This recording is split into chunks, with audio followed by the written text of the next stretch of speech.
सबने क्या ले लिया?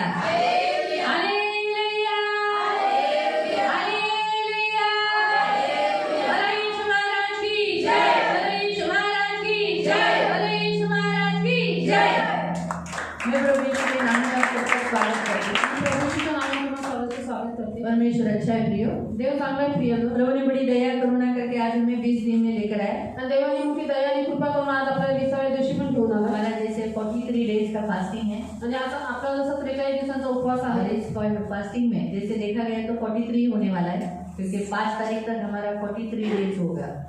आणि तसं बघायला गेलं तर 43 दिवसच होईल कारण की 5 तारखेपर्यंत आपले 43 दिवस होतात. तो इसलिए प्रभु के नाम की स्तुति हो कि आज हमारे 20वें दिन में हम लोग यहाँ इकट्ठे हुए. तो 20 नंबर का अर्थ है प्रतीक्षा. जिस काम के लिए आप कर रहे थे उसमें से छुटकारा मिलना. आणि म्हणून प्रभूच्या नावाचा धन्यवाद असो की आज आपण 20व्या दिवशी म्हणजे एकत्रित झालो. आणि 20 नंबरचा अर्थ आहे की ज्या गोष्टी तुम्ही वाट पाहतात म्हणजे प्रतीक्षा करत आहात त्या गोष्टीपासून छुटकारा भेटणार. जिस जो भी बातों के ज्या आप गोष्टी इंतजार कर रहे हो उस प्रतीक्षा का अंत होना, ज्या गोष्टीची तुम्ही वाट पाहतात त्या प्रतीक्षेचा अंत होणं या फिर परीक्षा किंवा परीक्षा या आपके ऊपर आई हुई कोई जिम्मेदारी, एक नई जिम्मेदारी ले लेना किंवा तुमच्यावरती आलेली कुठली नवीन जबाबदारी घ्यायची या फिर जिस जिम्मेदारी से आप भरे हुए हो उसका कालावधि का अंत होना, उसका टाइमिंग फिनिश होना.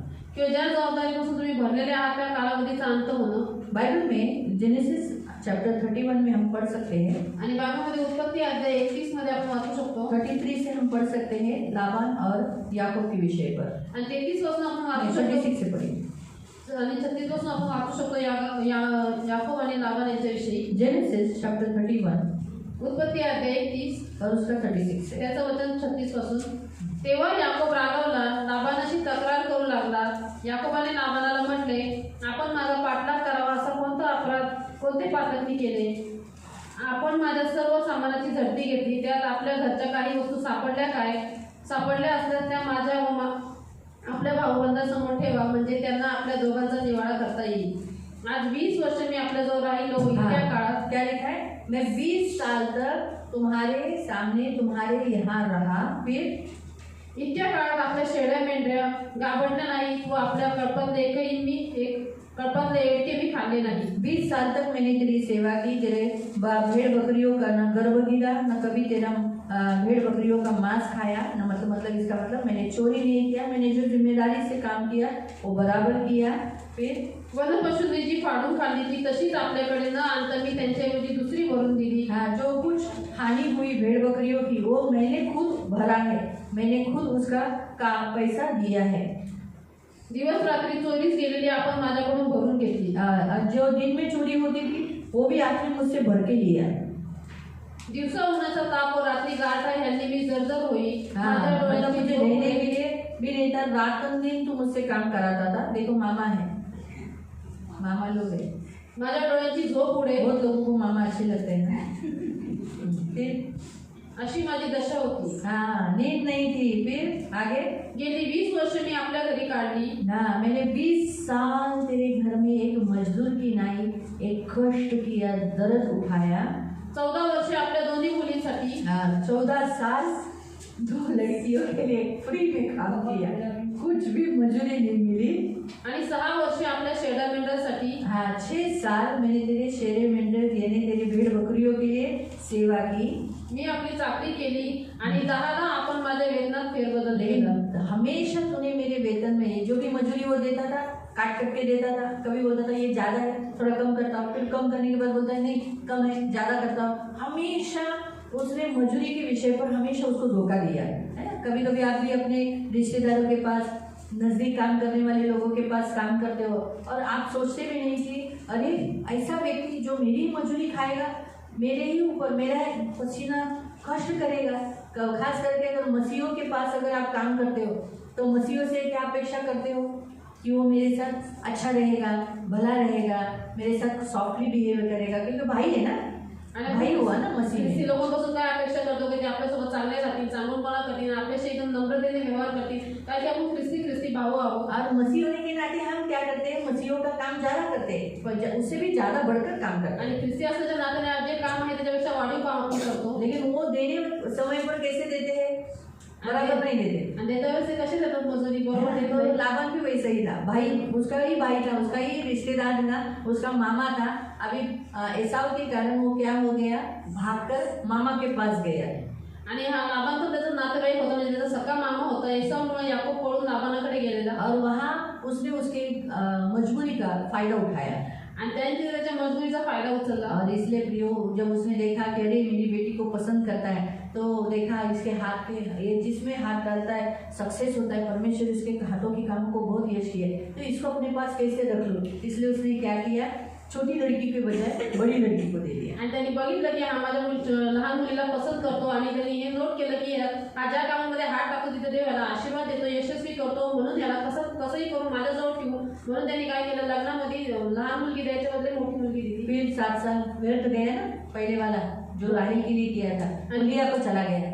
आणि जी 7 वर्ष चाकरी त्यांनी राहायसाठी केलेली ते व्यर्थ गेली, कारण की त्याला लिया भेटली. और फिर वापस राहेल के लिए 7 साल काम करना पड़ा। आणि मग पुन्हा लाभा म्हटलं की तुला राहील पाहिजे तर 7 वर्ष अजून मजुरी कर. तो इसलिए और 7 साल ऐसे करके उसके 14 साल अपने ही मामा ने उसकी मजूरी खाई।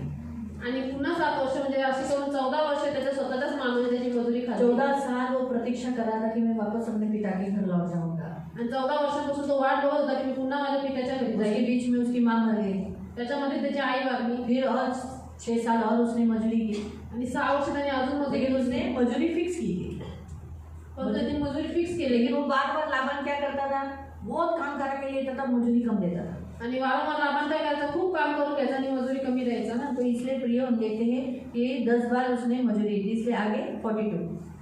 माझ्या पित्याचा देव अब्राहमाचा देव आणि इसहाकाचा देव माझ्या पाठीराखा नसता तर आताही आपण मला रिकामे लावून दिले असते. मतलब वो कैसे टाइप का था कि वो अपने भतीजे को खाली हाथ भेजता, लेकिन परमेश्वर का डर, परमेश्वर ने उसे रात को डरा दिया ना, भला नहीं बोलता है तो बुरा भी नहीं बोलना, बुरा भी नहीं बोलना, भला भी नहीं बोलना, कुछ नहीं, इसलिए वो डर गया है ना। परमेश्वर ने उसको, लाबान को रात को ही डरा दिया था, नहीं तो वो सब लेके जाता, लड़कियों को भी लेके जाता, उसको खाली हाथ भेजता, इतना क्रूर था, दुष्ट था। तो इसलिए 20 जो नंबर है प्रियो, हम देखते हैं कि स्वतंत्रता का, बहुत सालों से आप जिस गुलामी में हो, जिस बंधन में हो, उससे छुड़ाने का वर्ष को कहा जाता है 20 साल। तर 20 हा नंबर आहे. खूप वर्षाच्या ज्या गुलामीमध्ये तुम्ही आहात, त्रासामध्ये आहात, त्याच्यापासून स्वातंत्र्य मिळण्याचा नंबर आहे 20 नंबर. सुलेमान ने मंदिर और घर बनाने के लिए 20 साल लगा। आणि सलमानाला मंदिर आहे त्याचं महल बनवण्यासाठी 20 वर्ष लागली. 20 ये जो नंबर है एक पूर्णता को दर्शाता है। आणि 20 हा जो नंबर आहे हा पूर्णतेला दर्शवतो. जैसे पहला हम देखा स्वतंत्रता को, जिस बात के लिए आप दुख उठा रहे थे उससे मुक्ति को दर्शाता है। दूसरा हम देखते परमेश्वर जिस काम जो आपसे करवाना चाहता है उसकी पूर्णता को पूरा करने को दर्शाता है 20।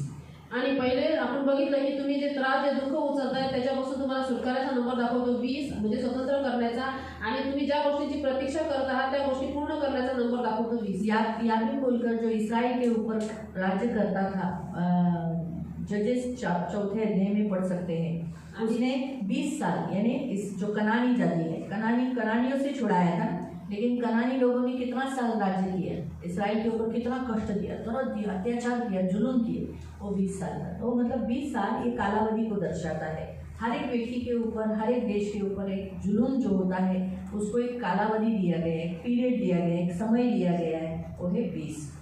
आणि म्हणून शास्त्रीय अध्याय 4 मध्ये तुम्ही वाचू शकता की कनानाचा जो राजा होता याबीन यांनी इस्रायलवरती 20 वर्ष राज्य केले, त्यांच्यावरती फार जुलूम केला.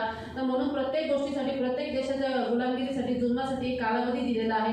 तर 20 वर्ष हा एक कालावधीला दर्शवतो. शिमशोन ने 20 साल इसराइल में राज्य किया, न्यायाधीश बनकर और न्याय किया। आणि शिमशोनने 20 वर्ष इस्रायलचा न्यायाधीश म्हणून न्याय केला. परमेश्वर का जो संदूक था वो 20 साल किर्यतम यहाँ पर रहा। आणि देवाचा जो कराराचा कोष होता तो 20 वर्ष किर्यात यारीममध्ये राहिला. निवास मंडप का जो अंदर जो पिलर लगाए गए थे वो टोटल 20 थे। आणि निवास मंडपाच्या आतमध्ये जे खांब लावलेले होते ते पूर्णपणे 20 होते. निर्गमन 27 उसके 10 वचन में पढ़ सकते हैं। आणि निर्गमन अध्याय 27 च्या 10 वचनामध्ये आपण वाचू शकतो. 20 खंबे को लगाकर उस निवास मंडप को खड़ा किया गया था। तो निवास मंडप के अंदर 20 खंबे थे आणि 10 खांब लावून तो निवास मंडप उभा केलेला होता. तर निवास मंडपाच्या आतमध्ये 20 खांब होते. 20 चांदी के सिक्कों में बेचा गया था। आणि योसेफाला 20 चांदीच्या सिक्क्यांमध्ये विकण्यात उसके आले खुद के भाइयों ने 20 चांदी के सिक्के में इश्माइली लोगों को बेच दिया। आणि त्याच्या स्वतःच्या भावाने त्याला 20 चांदीच्या सिक्क्यांमध्ये इस्माईल लोकांना विकून टाकलं उसकी कीमत कितनी बताई? 20 चांदी के सिक्के। आणि त्याची किंमत किती लावली? 20 चांदीचे तो सिक्के। हर एक इंसान का छुटकारा 20 नंबर को दर्शाता है। चांदी चांदी छुटकारा को दर्शाती है। प्रत्येक मनुष्याचा सुटकारा 20 नंबरला दर्शवतो, चांदी सुटकाराला दर्शवते। और प्रियो, पवित्र शास्त्र के अनुसार एलिशा के पास जो 100 लोग, उसके जो नबी लोग थे, जिनकी वो नबियों की वो सभा चलाता था, तो एक आदमी ने उसे 20 रोटी लाया और उस 20 रोटी में कितने लोगों ने खाना खाया? उस रोटियों को कितने लोगों ने खाया? 100 लोगों ने। आणि एलिशा के अध्याय 14 अध्याय में पढ़ सकते हैं, आणि राजा की पुस्तक में पढ़ सकते हैं। आणि दुसऱ्या राजा त्याच्या अंगात तुम्ही वाचू शकता, एलिशा जी संदेशाची सभा चालवायचा, त्याच्यामध्ये जे एका माणसाने त्याला दुष्काळामध्ये अन्न आणलं, त्या 20 भाकरी होत्या आणि त्या 20 भाकरीमध्ये 100 लोक जेवले तो होते। इसके द्वारा परमेश्वर 20 ये अंक से बताता है, मैं तुम्हारी जरूरत को पूरा करने वाला, उपाय करने वाला, तरतूद करने वाला परमेश्वर है। आणि 20 या नंबरच्या द्वारे देव सांगतो की मी तुमचा देव, तुमची गरज पूर्ण करणारा, तुमच्यासाठी उपाय करणारा, तुमच्या तरतूद करणारा परमेश्वर तो आहे। क्यों ना आज 20 दिन हुए हैं, 20वां दिन है, तो क्यों ना हम भी परमेश्वर से कहें हमारे लिए तरतूद की जाए, उपाय किया जाए, है ना, मसीहों के लिए। आणि आज जसं उपवासाचा 20वा दिवस आहे, तर आपण पण देवाकडे विनंती केली पाहिजे की आमच्या ख्रिस्ती लोकांसाठी देव उपाय कर, आमच्यासाठी तरतूद कर। हाँ, तो प्रभु करेगा ना, तर प्रभू करे, करेगा ना।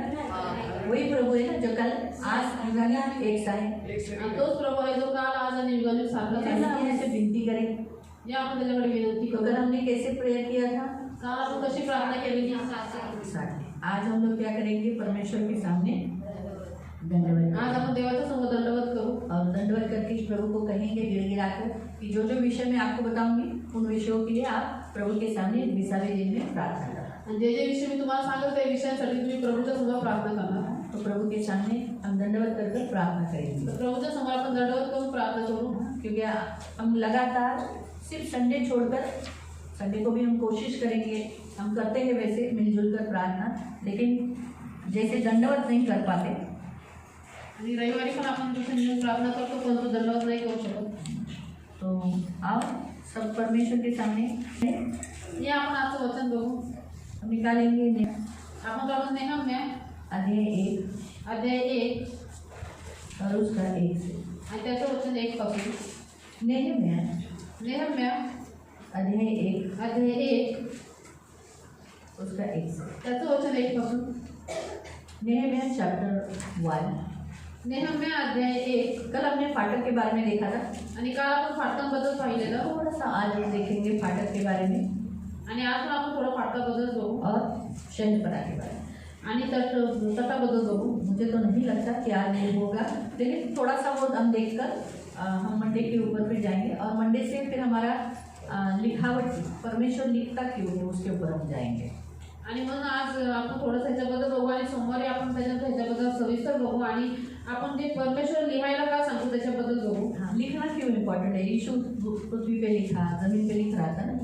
आणि लिहिणं का एवढं महत्वाचं आहे? कारण की प्रभू यीशु पण जमिनीवर लिहित होता। बाइबल में 3 जगह परमेश्वर ने लिखा। एक पत्थरों की पट्टियाँ, अपने हाथ से उंगली से लिखा।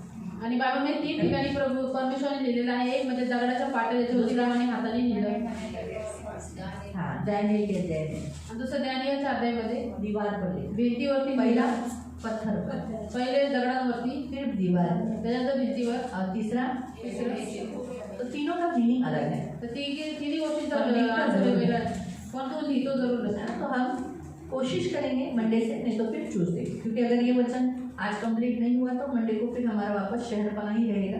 तो शहरपना और फाटक तो आज हो जाएगा, लेकिन शहरपना शायद रह जाएगी, तो फिर हमारा अगले हफ्ते से लिखने पे जाएंगे हम।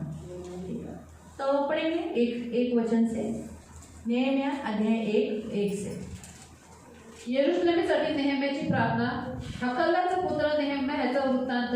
20व्या वर्षी किस्लेव महिन्यात मी शूशन राजवाड्यात होतो, तेव्हा हनानी नावाचा माझा एक बांधव आणि इतर काही लोक यहूदातून आले। बंदिवासातून सुटलेल्यापैकी जे यहुदी शेष राहिले होते त्यांच्याविषयी व यरूशलेमेविषयी त्यांच्याकडे मी विचारपूस केली। त्यांनी मला सांगितले, बंदिवासातले जे अवशिष्ट लोक त्या प्रांतात राहिले ते मोठ्या दुर्दशेत असून त्यांची अप्रतिष्ठा होत आहे। यरूशलेमेचा तळही पडला आहे व त्याच्या वेशी आग लावून जाळून टाकले आहे। हे एकटाच मी खाली बसून रडू लागलो आणि बरेच दिवसापर्यंत विलाप करीत राहिलो. मी उपवास करून स्वर्गीच्या देवाची प्रार्थना केली की प्रार्थना करें. पवित्र करुणामय प्रेमी पिता प्रभु यीशु के नाम से प्रभु हम आपके सामने आते वचन की सेवा को आपके हाथों में देते हैं. आपका वचन क्या ही सुंदर, क्या ही पवित्र, क्या ही शुद्ध है. इसलिए वचन हम ध्यान से सुनने के लिए सहायता करना, करुणा दया रखना, वचन समझने के लिए तो मदद करना. ये मेरी विनती, मेरी प्रार्थना है यीशु के नाम से, आमीन. Praise the lord, hallelujah.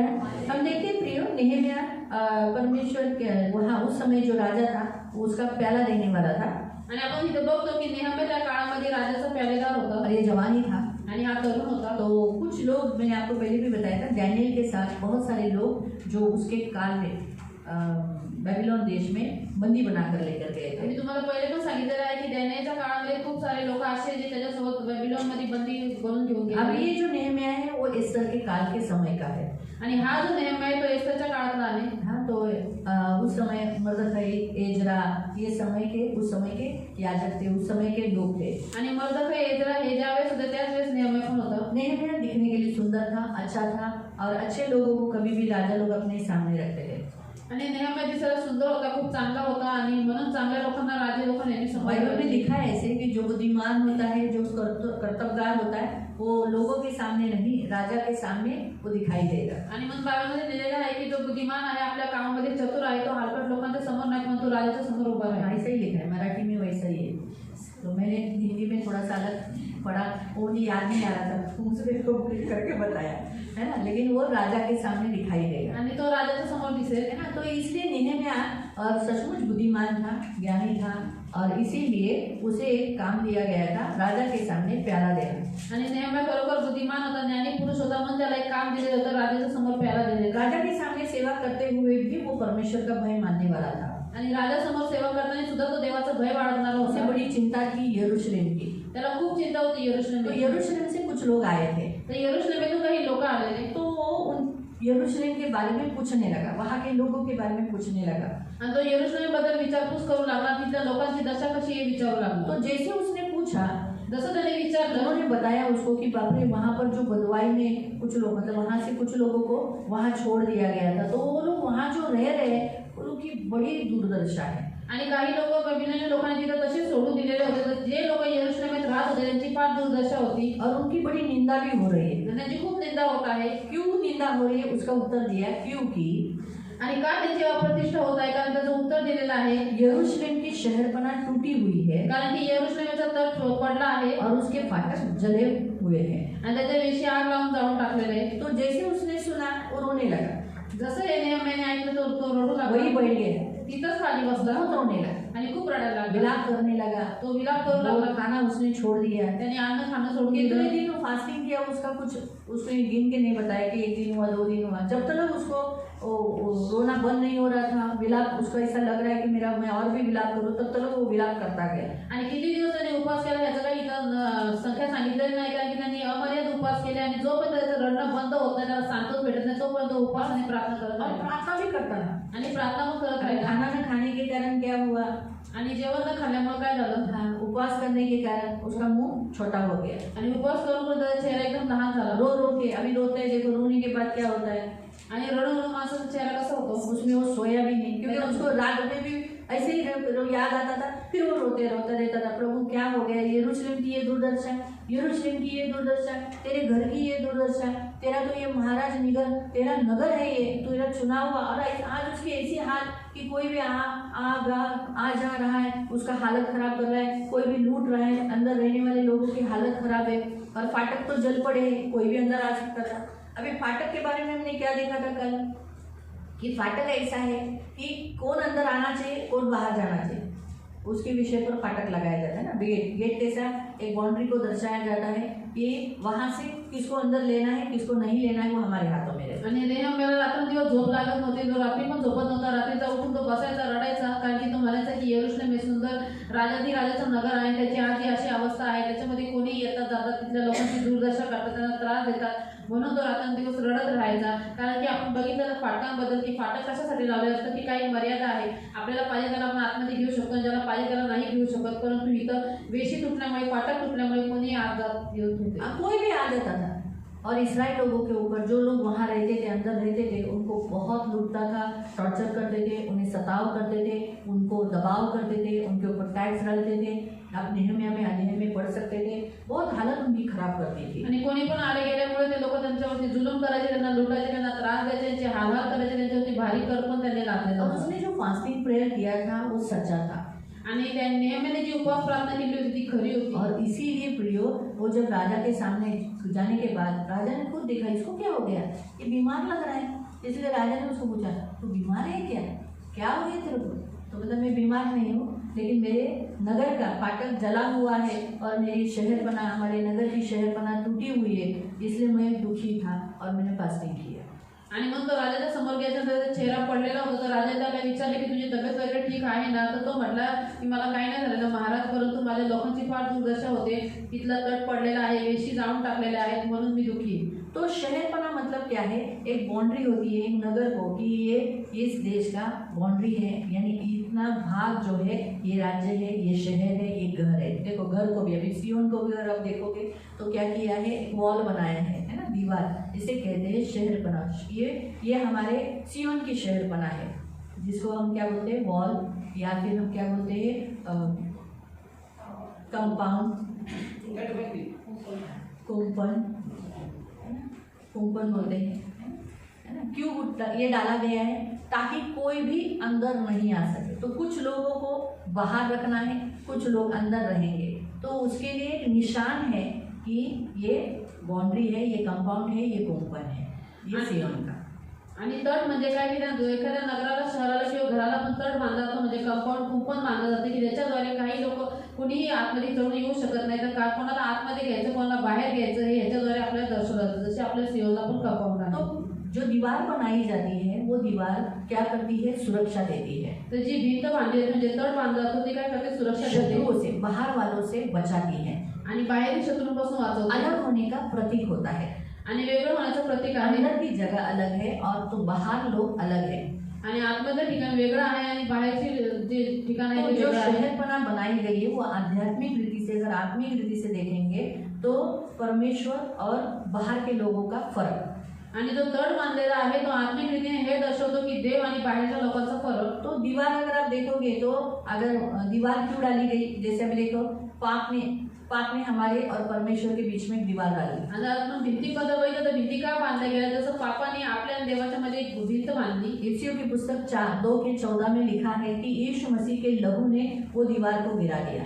आणि इफिसियोंच्या पत्रात 2:14 मध्ये लिहिलेलं आहे की प्रभू येशू ख्रिस्ताच्या रक्ताच्या द्वारे जी वैराची भिंत होती ती हमारे और परमेश्वर के बीच में पाप की दीवार होने के कारण हम परमेश्वर के पास नहीं जा पा रहे थे, परमेश्वर हमारे पास नहीं आ पा रहा था। आणि आपल्या आणि देवाच्या मध्ये जी पापाची भिंत असल्यामुळे आपण देवाकडे जाऊ शकत नव्हतो आणि देव आपल्याकडे येऊ शकत प्रभु नव्हता. यीशु ने कलवरी क्रूस के बलिदान के द्वारा, परंतु प्रभू येशू ख्रिस्ताच्या क्रूसाच्या बलिदानाच्या द्वारे उसने क्या किया? अपना लहू अति पवित्र स्थान में ले गया आणि त्याने आपलं रक्त अति पवित्र स्थानात घेऊन गेला. और जो दीवार हमारे और परमेश्वर के बीच की थी वो गिरा दी गई। आणि जी भिंत आपल्या आणि देवाच्या मध्ये होती ती पाडून टाकली तो झाली. ये बात हम देखते हैं कि दीवार का काम क्या है? अलग करना। तर आपण हे बघतो की भिंतीचं काम काय? वेगळं तो करणं. हम यरूशलेम के लोग अलग हैं बाहर के लोगों से, अन्य जातियों से। और अन्य अंदर के जो लोग थे वो कौन थे? वो परमेश्वर के चुने हुए लोग थे। जो यरूशलेम में जो लोग रहते थे वो परमेश्वर के चुने हुए लोग हैं, लेकिन बाहर के लोग उनमें आकर मिल जाते थे, उन्हें लूटते थे, मारते थे, उनकी चोरी करते थे, उनकी हानि करते थे, उन्हें लुबाड़ते थे, उन्हें बहुत कष्ट देते थे। आणि आपण जे लोक आहोत ते वेगळे आहोत, म्हणजे यरूशलेमचे लोक वेगळे आहेत आणि बाहेरचे अन्य जाती वेगळे आहेत, हे तो तट दर्शवत होता. परंतु तो तट पडल्यामुळे बाहेरचे लोक आतमध्ये यायचे, त्यांना त्रास द्यायचे, त्यांच्यावर जुलूम करायचे, त्यांना लुटायचे आणि त्यांचा खूप छळ तो करायचा. दीवार भी टूटी हुई है, तर भिंत पण तुटलेली आहे फाटक भी जले हुए। आणि त्याच्या वेशी पण जाळलेल्या मैंने आहे. आपको बताया था फाटक कैसा होता है। अभी हमारा गेट तो ऐसा चौकोनी है, लोखंडी है, तो उस काल में पीतल का, लोखंड का 2 दरवाजे का फाटक लगाया जाता था। आणि आता आपलं गेट जर बघितलं ते लोखंडाचं आहे, पण त्या काळामध्ये पितळेचा आणि लोखंडाचा असा मजबूत दरवाजा, 2 दरवाजाचं ते फाटक यरीहो को लावलेलं आप याद सामने रख सकते हो, यरीहो के दीवार को आप सामने रख सकते आणि यरीहोची भिंत तुम्ही समोर ठेवू शकता. हो। यरीहो जो नगर था, यरीहो जे नगर होतं वो उनका जो भरोसा था ना वो किस पर था? उस शहरपना पर और उस फाटक के ऊपर। आणि त्याचा जो विश्वास म्हणजे भरोसा होता तो त्या तटावरती आणि त्या फाटकांवरती होता, क्योंकि वो जो फाटक थे वो बहुत पीतल के जैसे थे, मजबूत थे। कारण की ते जे फाटक होतं ते पितळचं होतं आणि खूप मजबूत कैसे होते। तोड़ेंगे पीतल को? आणि पितळ कसं काय तोडणार? पीतल, लोखंड, इसको तोड़ने के लिए आग की जरूरत है। पितळ आणि लोखंड याला तोडण्यासाठी आगीची गरज आहे। और वो इतना बहुत बड़ा दरवाजा होता था, आणि तो भव्य दरवाजा होता। भव्य दरवाजा है। फिर वो दीवार भी बहुत ऊंची थी, बहुत ऊंची, यानी मिनिमम उस दीवार के ऊपर लोग खड़े होकर, पहरेदार खड़े होकर देखते थे। आणि ती भिंत पण एवढी उंच होती, एवढी मजबूत होती की त्या भिंतीवरती उभे राहून पहारेदार बघायचे। मतलब आप सोच सकते हो, समझ सकते हो कि शहरपना कितनी बड़ी होती है। म्हणजे तुम्ही विचार करू शकता की नगराचा तट किती मोठा असू और शकतो। इसीलिए तो परमेश्वर ने स्तुति के द्वारा यरूशलेम की यरीहो की दीवार को तोड़ दिया, फाटक को जला दिया, फाटक को तोड़ दिया, गिरा दिया। आणि म्हणून देवाने स्तुतीच्या द्वारे ती यरीहोची भिंत आणि तिचे फाटक पण तोडून टाकले। पर ये कनान देश को जाने के लिए यरीहो पार करके जाना ही जरूरी था। आणि कनान देशात जाण्यासाठी यरीहो नगर पार करणं गरजेचंच होतं। और इतनी बड़ी दीवार कैसे चढ़ सकते हैं? आणि एवढी मोठी भिंत कशी तोडू शकतो? इतनी बड़ी दीवार कैसे तोड़ सकते हैं? आणि एवढी मोठी भिंत कशी तोडू है शकतो? ना? तो ये हो नहीं सकता है ना। आणि हे होऊ शकत नाही। तो इसीलिए बहुत जरूरी है ये सब करने के लिए। इसीलिए परमेश्वर ने उनको क्या बताया? उनको बताया कि 7 बार उस दीवार के बाजू में क्या करो? प्रदक्षिणा करो, साइलेंट में। आणि म्हणून देवाने त्यांना शांतपणे 7 वेळा त्या यरीहोच्या भिंतीच्या भोवती प्रदक्षिणा घालायला सांगितली। दीवार टूट गई, जब इस जय जयकार किया, दीवार टूट गई 7वें दिन में, फाटक टूट गए, तब जाके वो लोग लड़ पाए। आणि इस्रायली लोकांनी जयघोष केला तेव्हा 7व्या दिवशी तो तटपट पडला आणि फाटक पण तुटून पडले। त्यावेळेस इस्रायली लोक जाऊन त्याच्याशी अब लढले। तो प्रॉब्लम क्या है? अब तो यरूशलेम का शहरपना ही टूटी है, आता इथं समस्या काय आहे की यरूशलेमचा तट आहे तो पहिलेच तुटलेला आहे, तो इसीलिए लोग आते जाते हैं म्हणून लोक येतात जातात। और इसीलिए भी अभी दीवार ही टूटी। अभी देखो यहाँ सारी जगह से दीवार है, इसलिए कोई आ नहीं सकता। आता इथं बघा चारी बाजूने भिंती आहेत म्हणून कोणी येऊ शकत नाही। लेकिन अगर टूट गई परंतु जर कोई भी आएगा ना, तो कोणी पण येईल, है ना। जैसे हमारा इधर का दीवार गिर गया था बारिश में, पावसामध्ये इकडची भिंत पडलेली, तो बैल आते थे वहां से, तिथून बैल यायचे बैल चढ़ के ऊपर तक आ गए थे। आणि बैल चढून चढून वरतीपर्यंत आले। हम भगा देते थे। आम्ही पळवायचो त्यांना। मुझे मालूम है अगर अंदर भैंस गाय बैल आएगी तो गया फिर अंदर का सारा खा के पी के नुकसान करके जाएगा। आणि आतमध्ये जर गाय म्हशी आल्या तर सगळं आतमध्ये खाऊन वो तो टाकते। अच्छा है, हमारे जानवर कुत्ते भौंकते थे, हम बोलते थे कितना क्यों भौंक रहे हैं? देखो तो अरे बाप रे इतने गाय, क्योंकि वो छोड़ी हुई थी इसलिए उनको मौका मिला रही, वहाँ इधर तो ग्रीनरी है, अंदर आते थे, हमको बार बार भगाना पड़ता था। सोडलेल्या गाय होत्या म्हणून ते हे सगळं जैसे दीवार बन गई गाय आना बंद हुआ, जशी भिंत बनली तसं गाय बैल येणं बंद झालं। है ना। तो वैसे अभी गेट को कड़ी लगाया जाता है, लॉक किया जाता है, तो कोई आता नहीं है। जर गेटला कडी आणि जर टाळा लावतो तो कोणी येत नाही। तो कोई अगर फोन करके हमें बुलाएगा कि हमें आना है तो हम ताला खोलते हैं, तो फाटक खुलता है।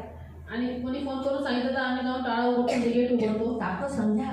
तो ये जो शहरपना जो होती है और फाटक जो होते हैं वो रिस्ट्रिक्शंस को, मर्यादा को दर्शाता है, किसे अंदर किसे बाहर, ये लेना जरूरी है। आणि हा जो तट आहे आणि हे जे फाटक आहे ते कशाला दर्शवतात? काही मर्यादा दर्शवतात की कोणाला आतमध्ये घ्यायचं कोणाला नाही घ्यायचं। तो आओ हम कुछ वचनों को देखेंगे, इसके द्वारा प्रभु हमसे क्या बात करता है। आपण काही वचन बघू ज्याच्याद्वारे प्रभू आपल्याशी काय बोलतो। हम पढ़ेंगे डिटोनॉमी चैप्टर 3 वर्स 5। अभी इस वचन को निकालने से पहले मैं आपको बताती हूँ, आध्यात्मिक रीति से अगर आत्मिक रीति से अगर हम देखेंगे, आज भी प्रियो बहुत सारे मसीहों के फाटक और जले हुए हैं और बहुत सारे मसीहों का शहरपना टूटा हुआ है।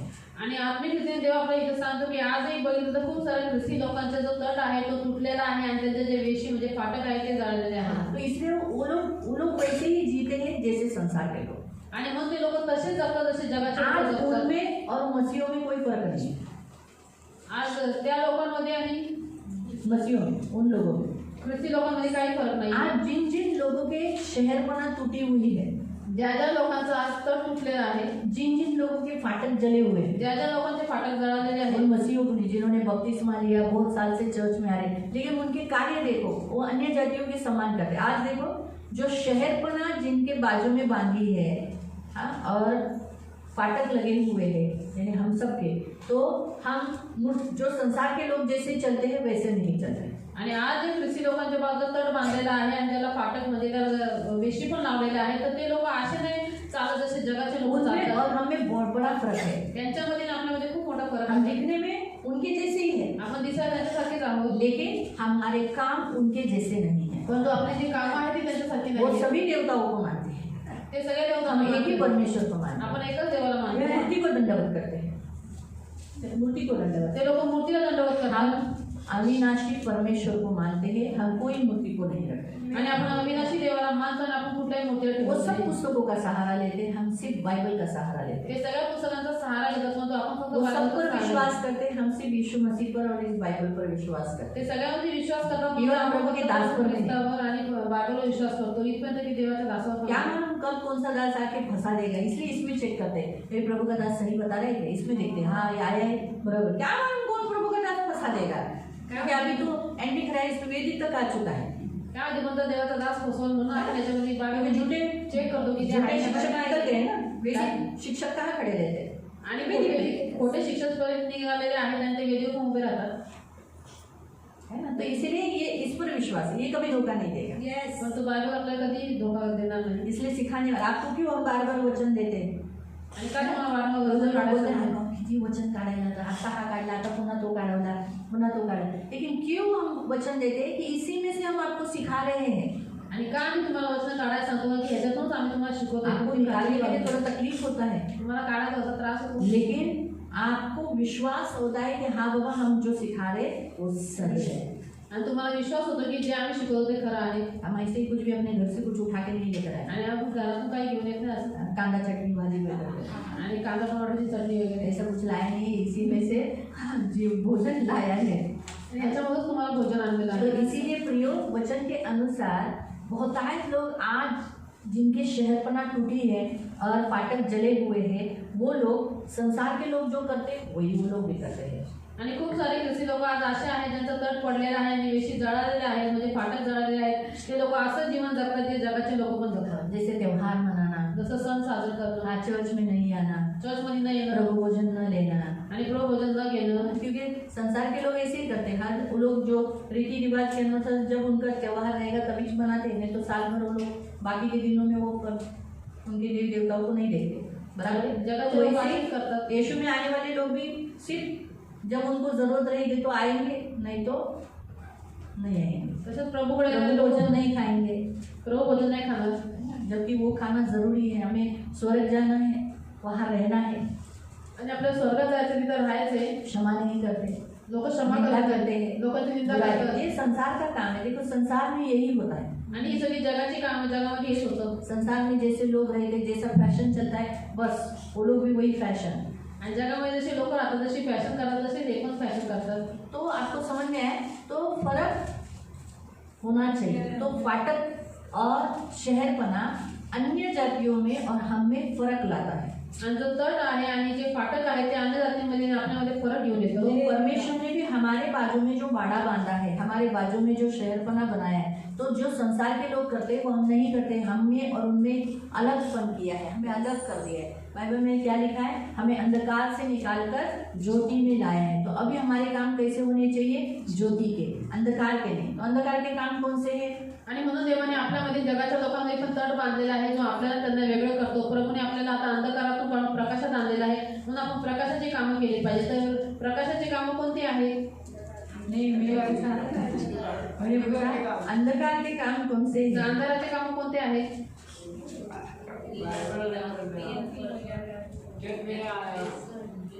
पढ़े रोमियो की पुस्तक 13 अध्याय, रोमकरास पत्र अध्याय 13 उसका 13। त्याचं वचन 13. दिवसा डोळ्यात साजेल असे आपण शिष्टाचाराने चालावे. चैनबाजी हाँ, क्या करना, चैनबाजी व मद्यपानात, दारू पीना, विषय विलासात व्यभिचार व कामासक्ती, लूचपन, कलहात झगड़ा व मत्सरात और डाहा में। नसावे. ये है रात के काम। आणि हे आहेत अंधकाराची कामे. जो मसीह में आज भी बहुत सारे लोग करते हैं। आणि ही कामे ख्रिस्तामध्ये असं आज पण खूप लोक करतात. आज भी संसार के लोगों में और हमें कोई फर्क नहीं। आप गलेशियंस के 5वें अध्याय में भी पढ़ सकते हैं शरीर के काम। आणि गलतीकरण पत्र अध्याय 5 मध्ये वाचू शकता शरीराची कामे. 5वें मेरे ख्याल से 19 से दिया है वहाँ पर, वहाँ शरीर के काम दिए, क्योंकि वहाँ पर भी आज चर्च में आकर प्रभु भोजन लेकर भी मूर्ति पूजा करते हैं। आणि आज खूप सारे लोक मंडईमध्ये येऊन प्रभू भोजन घेऊन पण मूर्ती पूजा करतात. है ना। तो इसीलिए प्रियो हमें और संसार के लोगों में एक शहरपना प्रभु ने बांधी है और हमें प्रभु को जो भावता है वैसे ही हमें जीवन देना है। आणि आज आपल्यामध्ये आणि नगरामध्ये देवाने एक भिंत बांधलेली आहे, तट बांधलेला आहे, म्हणून प्रभूला जे आवडतं त्या तसंच जीवन आपल्याला जगायचं आहे. पढ़ेंगे डिटोनॉमी चैप्टर 3 वर्स 5. आणि अनुवाद अध्याय 3 त्याचं वचन 5. कोई दूसरा निकालेंगे? भजन संहिता 122 उसका 7.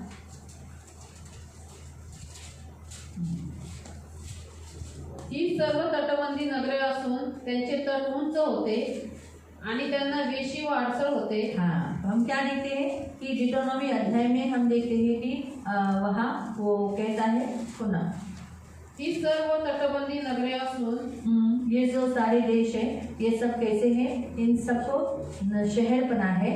त्यांचे तट उंच होते.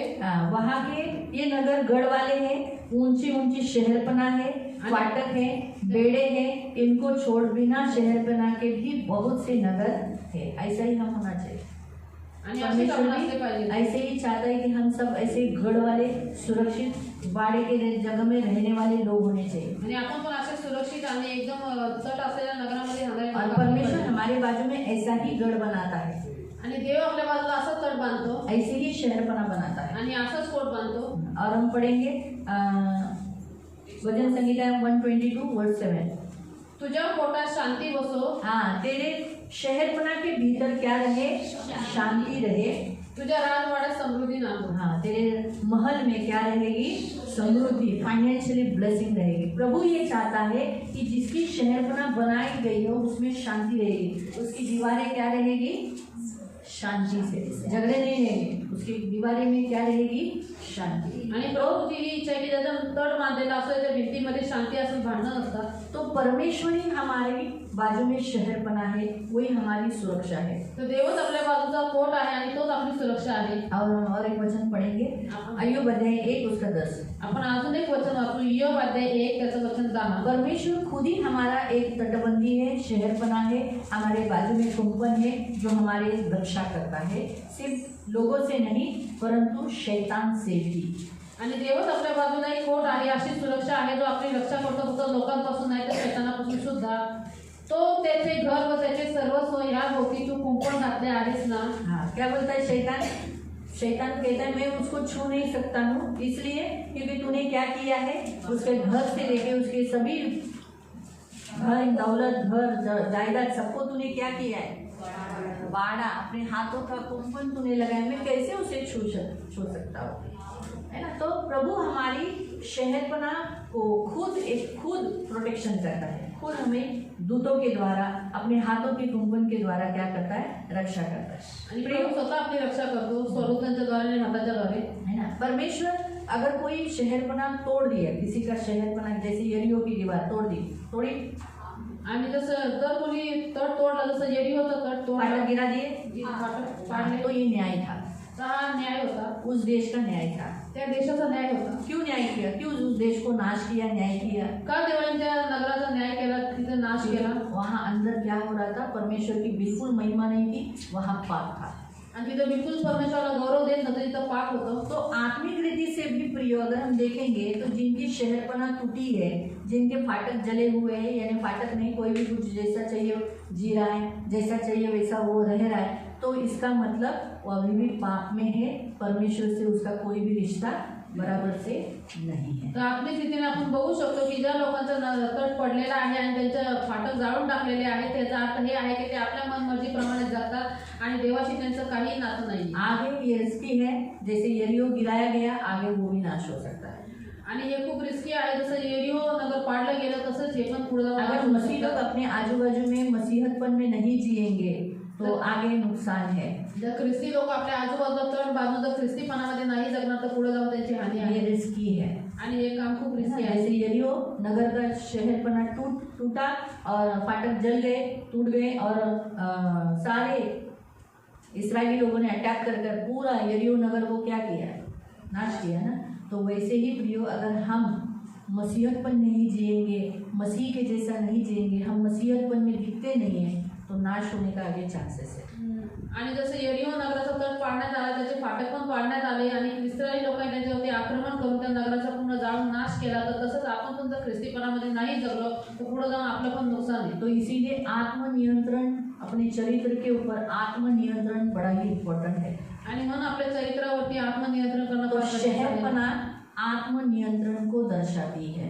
तर जो तट आहे तो आत्मनियंत्रणला दर्शवतो, हाँ, अपने खुद को कंट्रोल करना स्वतःला नियंत्रित है करणे। ना। जैसे इस नगर को हमने कंट्रोल किया कहाँ तक, बाड़ा बांधकर, है ना। तो वैसे ही आप भी अपने अंदर आत्मनियंत्रण कर कर उन अपने आजू बाजू में क्या कर रहे हो, शहरपना बना रहे हो, ताकि आपसे कोई पाप ना हो। आणि जसं आम्ही या नगराला म्हणजे या घराला नियंत्रित केलं, इथं कंपाऊंड बांधून, तसं तुम्ही पण तट बांधून तुमच्या आजूबाजूला तुम्ही स्वतःला नियंत्रित करताय की तुमच्याद्वारे कुठलाही पाप होऊ नये। तो इसीलिए प्रियो ये जरूरी है। और आपका जो तट है, आपका प्रार्थना का लाइफ, आपका मसीही जीवन, आपके बाजू में जो शहरपना बननी चाहिए, आप खुद बनानी चाहिए। और ये तो प्रभु का प्रोटेक्शन का खुद का बाड़ा होना चाहिए, या फिर आप खड़ी ऐसी करनी चाहिए जो पीतल के जैसे आपकी दीवार होनी चाहिए, जिसे कोई तोड़ नहीं सके।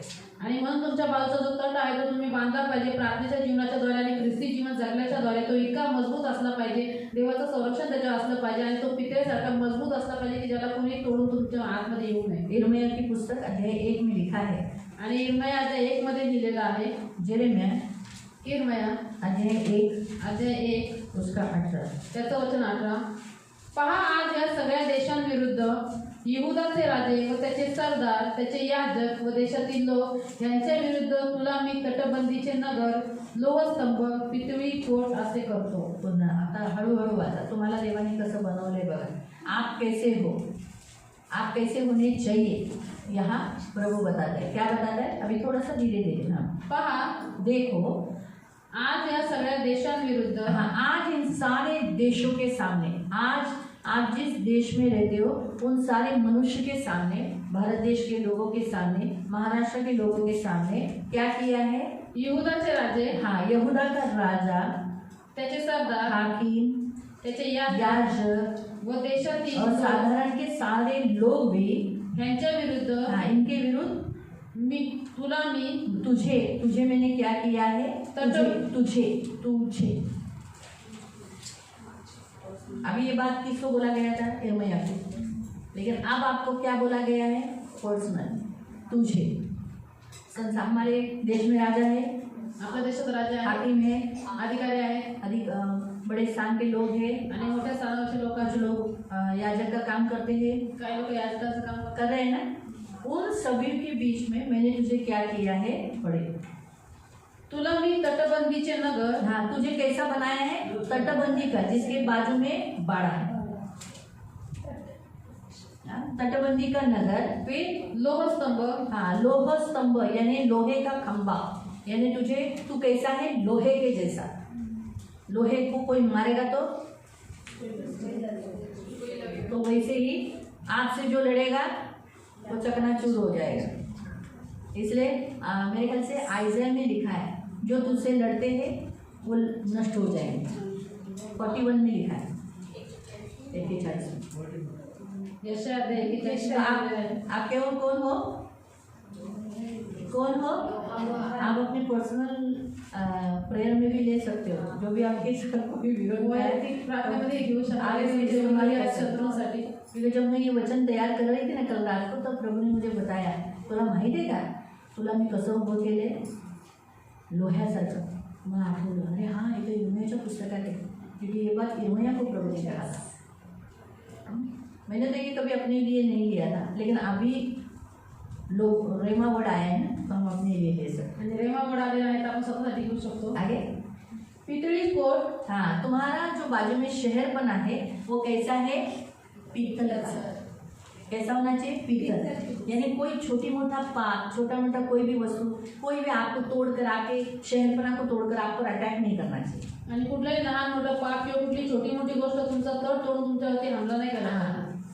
मालूम हुआ, इसलिए शहरपना आपके बाजू में आप इस रीति से खड़ी करो, पीतल के समान। आणि तुमच्या बाजूला तुम्ही तट असा बांधा की तो पितळेसारखा असला पाहिजे कि कोई भी आपको गिरा नहीं सके। क्या लिखा है, पीतल की शहरपना बनाया है, जो तुझसे लड़ेंगे तो सही, परंतु आगे इसे लिखा है, ते तुझ्याबरोबर सामना करतील पण तुझ्यावर त्यांचा वर्चस्व होणार नाही।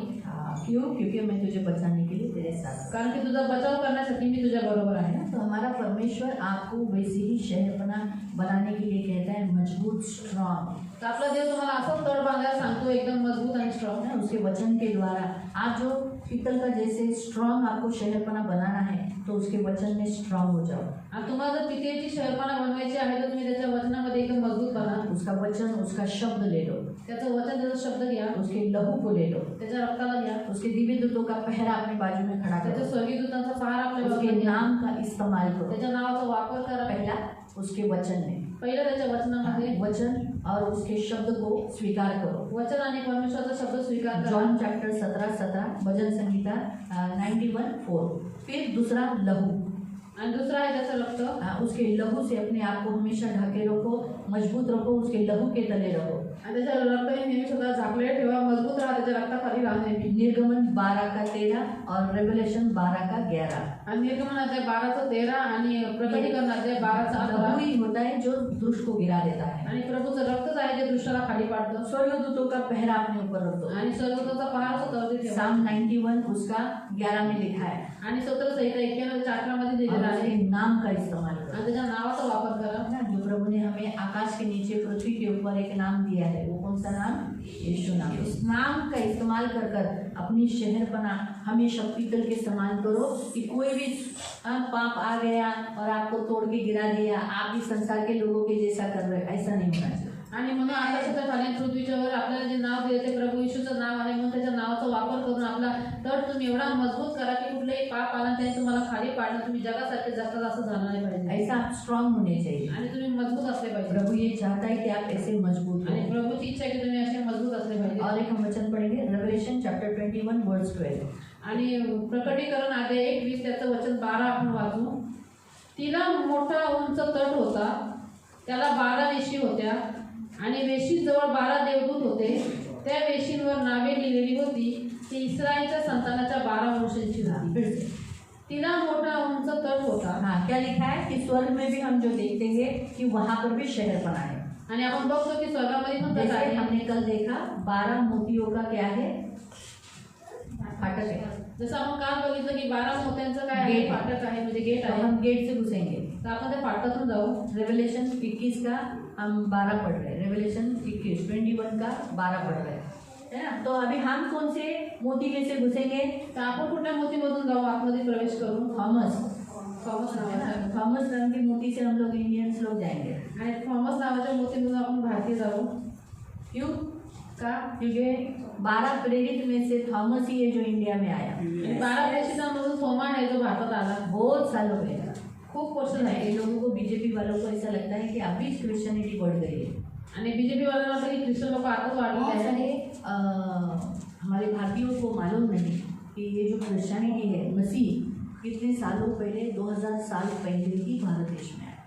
आणि जगाच्या लोकांना म्हणजे बीजेपीला हिंदू लोकांना माहिती नाहीये की ख्रिश्चनिटी म्हणजे ख्रिस्ती जे आहे ते 2000 वर्षांपूर्वी भारतामध्ये आलेले. थॉमस है, उसके पहले एंड्रू आया था, त्याच्या पहिले आंद्रियास आलेला. लेकिन एंड्रू थोड़ा सा रहकर चला गया आणि आंद्रियास थोडा वेळ राहून निघून गेला. और उसके बाद थॉमस आया, आणि त्याच्यानंतर थोमा आला साउथ में आया आणि दक्षिण भागामध्ये आला. और वहाँ पर उसने सुसमाचार बताया। आणि तिथे त्याने सुवार्ता सांगितली. ये है पवित्र आत्मा का दान, अन्य भाषा का दान। आणि हे आहे पवित्र आत्म्याचं अन्य भाषेचं दान. उसको हिब्रू आती थी, त्याला इब्री भाषा यायची. लेकिन साउथ में आकर वो मद्रासी भाषा में मलयालम भाषा बोलने लगा। आणि तो साऊथमध्ये येऊन मद्रासी आणि मल्याळम भाषा बोलू लागला. नदी के किनारे पे बैठा, नदीच्या किनाऱ्यावर बसलेला. देखा कि अरे ब्राह्मण लोग वहाँ पानी ऐसा डाल रहे हैं, परमेश्वर को दे रहे हैं। आणि बघितलं की ब्राह्मण लोक असं पाणी देवाला देत आहेत वरतो. तो उसने कहा, अरे तुम क्या कर रहे हो? तो म्हटला उनकी भाषा में, त्यांच्या भाषेत है विचारलं. ना, ये है पवित्र आत्मा का गिफ्ट। आणि हे आहे पवित्र आत्म्याचं दान. थॉमस सीखा नहीं। आणि थॉमस शिकला नाही. हाँ, रुको मैं पहले सीख के आता हूँ। थांबा मी पहिले शिकून येतो. इंग्लिश, उसने इंग्लिश में नहीं बोला, वो हमारे ही तमिल और मलयालम भाषा में ही उनसे बात किया। आणि त्यांनी तमिळ आणि मल्याळम भाषेतच त्यांच्याशी बोलला. और फिर उनसे बात करते समय कहा कि अरे तुम पानी क्यों ऊपर डाल रहे हो? आणि त्याच्याशी बोलताच तो म्हटला तुम्ही पाणी का वरती तो टाकताय? परमेश्वर को दे रहे ते हैं। म्हणता आम्ही ते आमच्या देवाला देतोय. फिर परमेश्वर ले क्यों नहीं रहा है? तो म्हटला तुमचं ते पाणी तो घेत बोला ऐसा होता है कि ऊपर जो भी डालेंगे तो नीचे आएगा ही ना। ते ब्राह्मण बोले की असं थोडी होतं, वरती जी वस्तू टाकली ती खालीच येणार. तो बोलते हैं, नहीं, आप परमेश्वर को दे रहे हो तो जिंदा परमेश्वर पानी लेना चाहिए, तो फिर तुम्हारा परमेश्वर जिंदा नहीं है।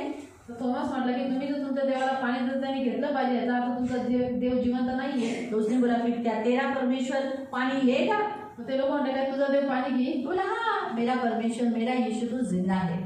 आणि तो म्हटलं हा माझा देव माझा प्रभू येशू तो जिवंत बोला अगर आहे. तेरा पानी ऊपर चला गया ते म्हटले जर तुझं पाणी वरती गेलं तो हम तेरे परमेश्वर को मानेंगे। तर ते म्हटले की आम्ही तुझ्या देवाला मानू. बस वो पानी में उतर गया। तो पाण्यामध्ये उसमें उतरला. मसीहों का सबसे मेन हथियार क्या है? एलिया ने प्रार्थना किया, आग से उत्तर देने वाले परमेश्वर मैं तेरा हूँ, बता दे इन सबको और तू सच्चा है। आग से परमेश्वर ने उत्तर स्वर्ग से दे दिया और जो प्रभु को भेंट चढ़ाई थी ले लिया। वैसे ही थॉमस ने भी बोला है प्रभु यीशु तू सच्चा है, मैं तुझे पानी भेंट चढ़ाना चाहता हूँ और तू जिंदा है, इसलिए इन सबको मालूम पड़ने दे। उन्हीं की भाषा में प्रेयर किया और उसने वो पानी ऊपर डाल दिया और पानी ऊपर गया। त्याच्या भाषेमध्ये प्रार्थना करून त्याने प्रभूकडे प्रार्थना केली. पाणीवर टाकलं, पाणीवरच राहिलं. पानी नीचे नहीं आया। सगळे शब्द झाले की अरे पाणी खाली नाही और आलं. ऐसा नहीं कि उसने ऐसा इतना सा कम पानी लिया था, आणि असं तरी कमी पाणी घेतलेलं. बहुत पानी लेकर ऐसा उड़ाया। त्यांनी खूप मोठं पाणी घेऊन वरती उडवलेलं पानी ऊपर ही चला गया, आणि पाणी वरतीच गेलं. है ना। तो इसीलिए प्रियो हम जो जिस मोती से हम प्रवेश करेंगे, क्योंकि पहला सुसमाचार थॉमस ने दिया और आज 2000 साल से भारत देश में सुसमाचार फैलाया जा रहा है। ये सुसमाचार सुनकर ही हमने यीशु को स्वीकार किया है। इसलिए ये जो यीशु आया 2000 साल पहले ही भारत देश में आया। आणि म्हणून थोमाने भारत देशामध्ये सुवार्ता सांगितली आणि सुवार्ता पसरली आणि ती सुवार्ता ऐकूनच आपण पण विश्वास ठेवला. म्हणून भारत देशामध्ये 2000 वर्षां पहिलेच प्रभू येशू आला. तो इसलिए ए प्रियो हम थॉमस के मोती में से जाएंगे, क्योंकि उन 12 मोतियों पर किसके नाम लिखे हैं? 12 प्रेरितों के, 12 इस्राएल के गोत्र के। आणि म्हणून थॉमस नावाच्या मोतीमधूनच आपण आतमध्ये प्रवेश करू, कारण की त्या 12 मोत्यांवरती परमेश्वराच्या 12 प्रेषितांची नावे आहेत आणि इस्रायलच्या 12 अब वंशांची वहाँ नावे. 12 फाटक भी लिखे हैं, आणि आपण तिथं 12 वेशी पण दिलेल्या आहेत. 12 शहरपणा भी लिखे हैं। पर पुन्हा बस तिला मोठा उंच तट होता. हाँ, लिखा है कि जो परमेश्वर हमारे लिए नया यरूशलेम बनाया है उसको भी क्या है? शहर बना है। त्याला 12 वेशी होत्या. हाँ, वो जो शहर बना हम यहाँ देते हैं कि उसको भी क्या है? शहर बना है और उसको 12 फाटक है। आणि वेशींजवळ 12 देवदूत होते. क्या लिखा है? ये जो वेशी है यानी जो तटबंदी शहर बना है वहाँ क्या है? 12 स्वर्गदूत है। त्या वेशींवर नावे लिहिलेली होती. बस चलेगा, मुझे मालूम पड़ गया। तो जो शहर बना पर कौन स्वर्ग खड़े रहते हैं पहरा देने के लिए? स्वर्गदूत।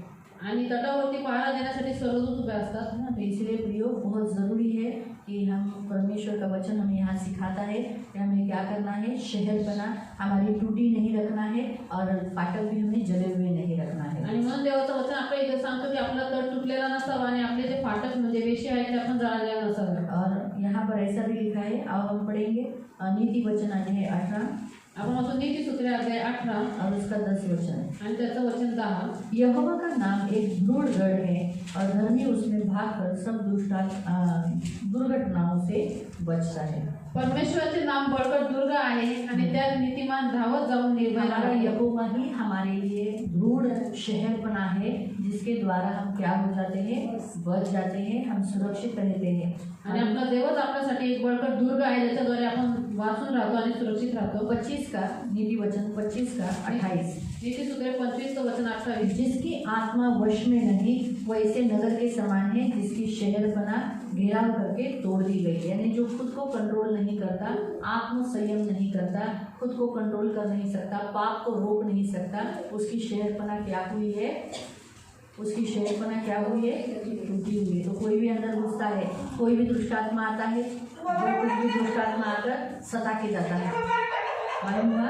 ज्या मनुष्याचे चित्त स्वाधीन नाही तो गावकूस नसलेल्या पट्ट्या गावासारखा आहे. याचा अर्थ ज्याला स्वतःवरती नियंत्रण करता येत नाही, संयम करता येत नाही, तो गावकूस नसलेल्या पट्ट्या भीतीसारखा आहे ज्याच्यामध्ये कोणीही आतमध्ये येतो, कोणी बाहेर जातं. हाँ, तो इसलिए प्रियो अभी आप थोड़ा सा चेक करो कि आपके फाटक जले हुए हैं, शहरपना बनी हुई है या टूटी हुई है। आता तुम्ही स्वतःचं जीवन पाहता की तुमचा तट पडलेला आहे का आणि तुमचे जे फाटक म्हणजे वेशी आहेत ते जळलेले आहेत का. रोने लगा, आणि नेहम्या रडायला लागला, फास्टिंग किया त्याने उपवास केला और उस उपवास का फायदा हुआ और इसीलिए शहरपना बनाया गया और फाटक लगाए गए। आणि त्या उपवासाचा फायदा झाला की यरूशलेमाचा तट पुन्हा बांधण्यात आला आणि त्याला फाटक म्हणजे दरवाजा अगर लावण्यात आप आले. में और अन्य जातियों में कोई मेलजोल नहीं, यानी सेम लग रहे हैं, तो आपके फाटक जले हुए हैं और आपके शहरपना टूटी हुई है, आपको उसके लिए फास्टिंग प्रेयर करना चाहिए, मन फिराना चाहिए, पश्चाताप करना चाहिए, आत्म संयम करना चाहिए. आपसे अभी भी कुछ गलतियां हो रही है तो प्रभु से माफी मांगना चाहिए, उसके लिए उपवास प्रार्थना कर कर उस शहरपना बनाना चाहिए. आणि तुमच्यामध्ये आणि अन्य जातीमध्ये काही फरक नाही. तुमचं जीवन एकदम समान आहे, तर तुमचे तट पडलेला आहे आणि वेशी पण जळालेले आहेत. म्हणून तुम्ही विलाप केला पाहिजे, देवाकडे प्रार्थना केली पाहिजे, पश्चाताप केला पाहिजे, उपवास प्रार्थना केली पाहिजे की तो तट बांधावा आणि ते वेशी पण पुन्हा उभा अन्य करावा. जातियों में और आप में दीवार होनी जरूरी है. आणि अन्य जातीमध्ये तुमच्यामध्ये भिंत असणं फार गरजेचं आप आहे. और अन्य जाति मेलजोल कोई बराबर नहीं है. आणि तुम्ही आणि अन्य जाती लोक समान जीवन नाही जगू शकत, त्याच्यामध्ये काही मेलजोल नाही. हालेलुया. तो परमेश्वर जिस नगर को हमें लेके जाने वाला है वहाँ पर भी फाटक है, वहाँ पर भी शहरपना है. तर देव ज्या नगरामध्ये आपल्याला घेऊन जाणार आहे तर तिथं पण तट आहे, तिथं पण तो वेशी हमें आहे. भी हमारे बाजू में शहरपना बनानी है. तर आपल्याला पण आपल्या बाजूला तट और बांधायचा आहे. हमारे गेट रखना चाहिए, हम किसको अंदर लेना किसको नहीं लेना ये हमारे हाथ में होना चाहिए. आणि तिथं आपण गेट लावलं पाहिजे आणि कोणाला आतमध्ये घेणं कोणाला आतमध्ये न घेणं हे आपल्या हातात असलं पाहिजे. प्रभु आपको आशीष दे. प्रभू तुम्हाला किसी को आशीर्वाद कोई देतो. प्रश्न? कोणाला काही प्रश्न याच्यावरती?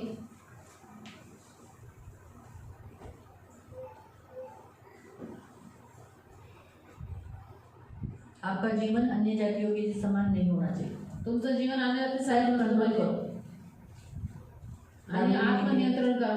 दारू पीने के लिए, दारू तंबाकू खाने पिण्यासाठी, के तंबाखू लिए, खाण्यासाठी, गुटखा खाने के लिए, गुटखा खाण्यासाठी, बीड़ी पीने के लिए, बीड़ी पिण्यासाठी, सिगरेट पीने के लिए सिगरेट पिण्यासाठी, और व्यभिचार के लिए, त्योहार मनाने के लिए, जो त्योहार मनाते हैं ना संसार में, उसके लिए आपको सेल्फ कंट्रोल करना है. आणि या सगळ्या गोष्टीसाठी तुम्हाला आत्मनियंत्रण असलं पाहिजे. लोग होली है बोलकर हम जाना नहीं है. आणि लोक होळी खेळतात म्हणून आपण पण नाही केलं पाहिजे. हम केयरफुल रहना चाहिए. आपण काळजीपूर्वक राहिलं पाहिजे. हम संसार में जैसे लोग बर्थडे मनाते हैं वैसे हम नहीं मनाना है. आणि जगामध्ये जसे लोक वाढदिवस साजरा करतात आपल्याला नाही करायचं. मित्रों में, संगति में मित्रों, जैसे संसार के लोग मित्रों में जाते फिर ये ऐसा करके केक में डुबाते, वैसा हमें नहीं करना है. जगाचे लोकांच्या मित्रांच्या संगतीमध्ये येतात पुन्हा ती तोंड केक मध्ये डुबून टाकतात असं नाही झालं. ऐसा हमें कुछ नहीं करना. हमें ऐसा आपल्याला काही जो नाही करना. संसार में होता है वो हम नहीं करना. आणि जगामध्ये जे होतं ते आपल्याला नाही करायचं. लोग पिक्चर के गाने पे नाचते हैं, हम नहीं नाचना. आणि लोक पिक्चरच्या गाण्यावर नाचतात, आपण नाही नाचायचं. हम मसीह के गाने पे सर. हमारा सब कुछ मसीह. हमारा खाना पीना कोई भी काम मसीह. आपलं खाणं पिणं जे काही काम करून सगळ्यामध्ये ख्रिस्त दिसलं पाहिजे. प्रभु आपको आशीष दे. प्रभू तुम्हाला आशीर्वाद प्रार्थना करू. करें. आपण प्रार्थना करू. पवित्र पवित्र करुणा में प्रेमी पिता प्रभु यीशु के नाम से प्रभु हम आपके सामने आते हैं मेरे मान पवित्र पिता. प्रभु सचमुच प्रभु तूने हमारे फाटक और प्रभु शहरपना बनाई है और तू खुद ही हमारा फाटक और हमारी शहरपना है, जिसके कारण हम सुरक्षित है, जिसके कारण दुष्ट हमारे अंदर प्रवेश नहीं करता. लेकिन आज भी प्रभु चर्च में ऐसे बहुत सारे तेरे बेटी बेटियां हैं जिनकी शहरपना टूटी हुई है और प्रभु फाटक जले हुए. प्रभु उन्हें मदद करो, उन्हें बनाने के लिए सहायता करो. आज भी प्रभु उनके हाल बहुत ऐसे जीवन जी रहे जिसके कारण लोग निंदा कर रहे हैं. क्या ये चर्च में जाता है ऐसा करता है, अरे ये चर्च के लोग ऐसे ही करते, इसके कारण प्रभु तेरे नाम की निंदा हो रही है. ऐसा न होने देना. हर एक जन अच्छा मसीह जीवन जीने के लिए सहायता करना. प्रभु लोगों में और अपने में थोड़ा फर्क रखने के लिए और मसीह के जैसा खुद को बनाने के लिए सहायता करना. आत्मनियंत्रण करने के लिए मदद करना. आए हुए तेरे सभी बच्चों को यीशु के नाम से कवर करते हो. करुणा दया मांगते हो, छेदा हुआ हाथ मांगते हो और आपके पंख में सुरक्षित रहने के लिए प्रार्थना करते हो. यीशु के नाम से आमीन. सगळ्यांना प्रेज.